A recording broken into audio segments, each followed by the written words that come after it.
Hi guys, welcome back to my channel. This is Wangare, the farmer on fire. This is where we create exciting videos for you about farming. I am grateful that you pressed on that button, and today we are going to discuss urban farming. What is this craze about urban farming? Why do we need it? Regenerative agriculture, circular farming. Today is a loaded program that is to empower you to know more about production of safe food. Because believe me, we are shooting ourselves in the foot when we don't care how our food is produced, where it comes from. We are just eating it. That's not a very responsible person. A person who doesn't control where their food comes from is a slave or a colonized person. So join me in educating ourselves on safer food practices and also ways to take care of our planet.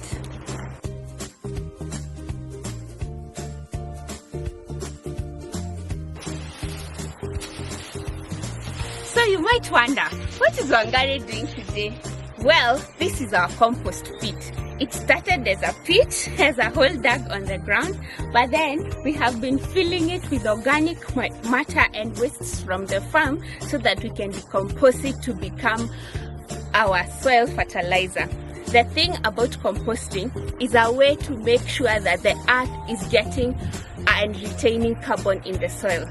In regenerative agriculture, soil has to be the #1 key. Don't even worry about the seed, don't worry about anything, worry about your soil.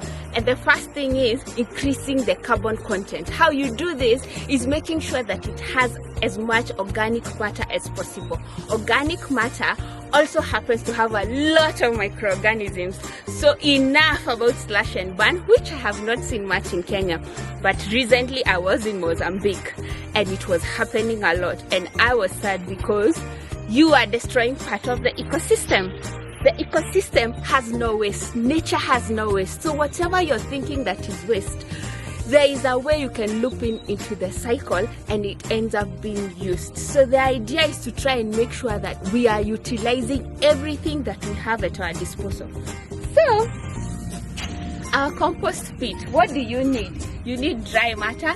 You know those, after you cut the grass from your compound, trim your trees, throw them there. Peels from the kitchen, as we have 2 dustbins in our kitchen, one for organic waste and inorganic waste. My coffee, my tea bags, they go into the organic waste basket and they actually end up here. Most of them also we give them to our chicken because we want them to retain that high nutrient as much as we are complementing it with food from the shop. Compost also helps people to cut costs, because we find a lot of people in the rural areas have to go back to their stretch pockets to look for money to go buy fertilizer. Yet they have a cow, they have a sheep, or they have a rabbit like myself, and they can decompose this product to make sure that it is ready for use for the crop. Because as if they use it directly, if you use this manure right now directly, it will not help your crop. It is not ready to be absorbed by the crop.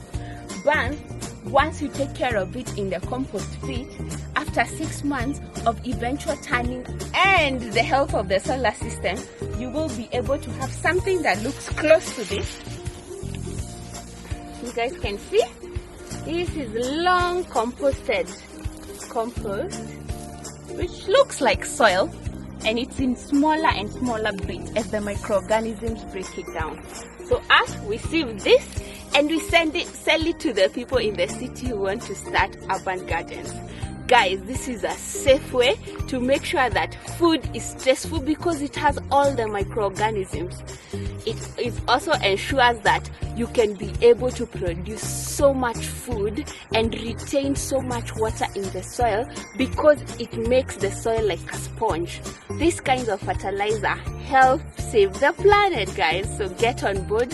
Ensure that you are using this in your home. It will cut costs. It will conserve the environment. It will ensure that there is no spillage. This is when there is a lot of heavy rainfall, the water doesn't hold, it just keeps flowing away, yet you need it.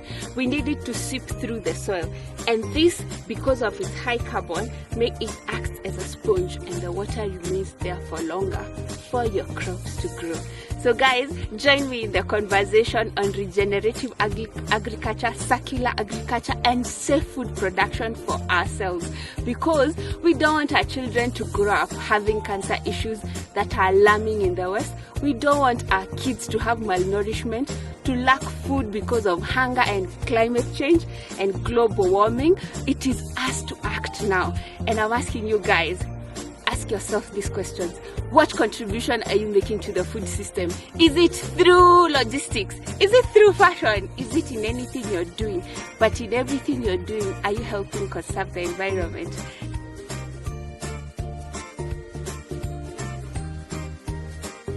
While we're still discussing organic agriculture, remember, this is one of the reasons I keep rabbits. They're easy to manage.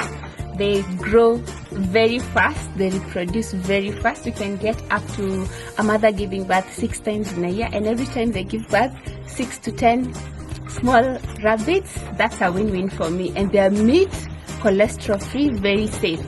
So the other thing is, if you compare rabbit keeping to beef keeping, especially in the USA, they use so many resources, and we're trying to save the earth's resources compared to what we already have, because we want to take care of the future generations. And this is one of the ways. Guys, shift to rabbit farming. It is much better and more efficient. The other thing is about mixed farming. So as you have seen in our farm, we had some maize that has gone dry. We are going to take it to the portion mill. I hope you come with us on the next video. And then we are left with the stalks. The stalks are fed to our rabbits, because remember, rabbits eat 80% of dry matter, and that's where this is going. So there is no waste. Whatever they produce, the manure from the rabbits will go into the farm. The urine, come I show you what we'll do with the urine.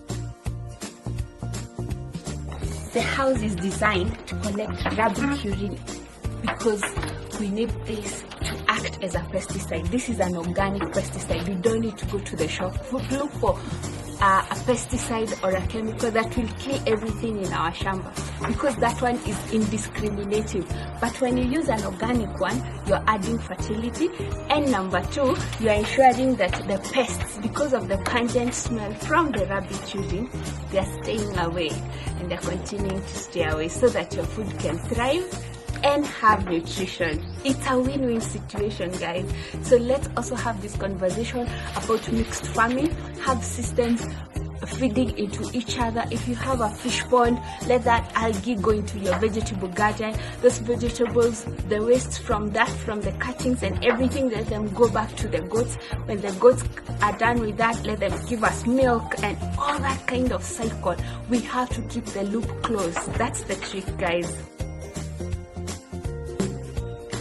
Guys, this is one of the ways you can independently, you just as a person, don't think about the 7-8 billion people in the planet. This is one of the ways that you can contribute to a safer and a better environment. In my house, I have 2 dustbins, an organic one that I love, it's pink and cute, and an inorganic dustbin. This one goes with a garbage collection, guys, and hopefully that they can recycle, because it's usually paper, polythene, plastic, and that kind of thing. But this is where my interests are. We have some coffee residues from my coffee making machine. I have some mushroom cuttings, spinach cuttings, anything that is organic and decomposable in my kitchen. I throw it in this bin, and it goes either to feed my chicken or into the compost pit. On that conversation, I know you're wondering, Wangari, but how is organic farming sustainable? How are we going to protect ourselves against pests? I have not left you behind. In my book, How to Start Farming by Wangari Kuria, page 49, it says clearly how to make homemade pesticide. It gives you the ingredients you need and the method to do it and how to spray to your crops. So guys, you do not have an excuse why you're not producing safe food, why you're not actively involved to try and eliminate hunger for our country. Currently, we are in a health crisis. We are in a pandemic, and also food is an all-time high shortage. Please try and join the conversation and see how you can make this world better. I hope you guys enjoyed this video. Subscribe, there is so much content like this to come, and I haven't forgotten, the spinach video is also en route. So thank you and have a blessed day. Ask yourself, how am I contributing to the food conversation? Bye.